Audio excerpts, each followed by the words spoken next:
Right now, the feds are filing criminal charges on all adults caught breaking U.S. immigration law. That means if you are here illegally and you're caught, you will go to jail and then court. Today, Channel 5's Christian Von Precinct sat in on court proceedings to find out exactly what's going on. Christian. Once this was a numbers game just for Border Patrol and for immigration staff, now it's a matter of processing large numbers of people here at the federal courthouse.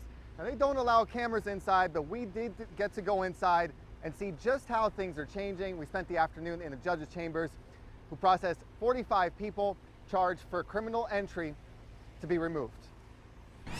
We went inside the McAllen Federal Courthouse to see how things have changed. Weeks ago, Attorney General Jeff Sessions, head of the Department of Justice, announced anyone caught crossing the border illegally would not just be deported, but now be prosecuted, meaning new jail time and fines would be a possibility for people here illegally. But the new approach also adds a formal arraignment, a right to a fair trial, a right to an attorney, and a right to an appeal. Immigration attorney Rochelle Garza says it wasn't like this before. We've seen, 40, 50 people in federal court being magistrated for improper entry. That's not something that has been normally done in the past. Inside this building, a judge saw 45 people from Central American countries charged with illegal entry. In handcuffs and shackles, a few women, mostly men from about 18 to 55 years old, had to speak through a translator. The judge got down from his bench to manage the crowd.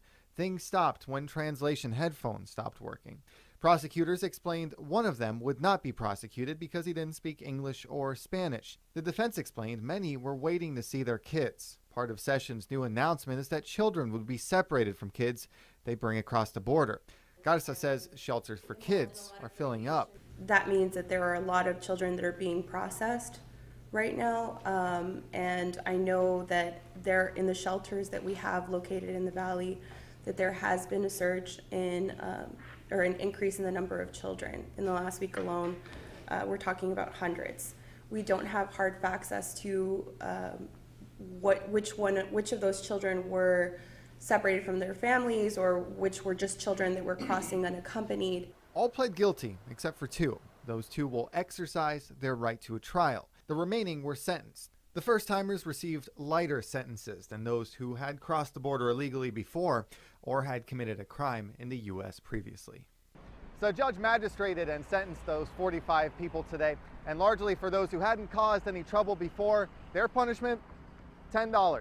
$10 plus time served. Time served meaning the time that they were already in custody will count as their punishment, and then they'll be sent back. In McAllen, Christian Von Precinct, Channel 5 News.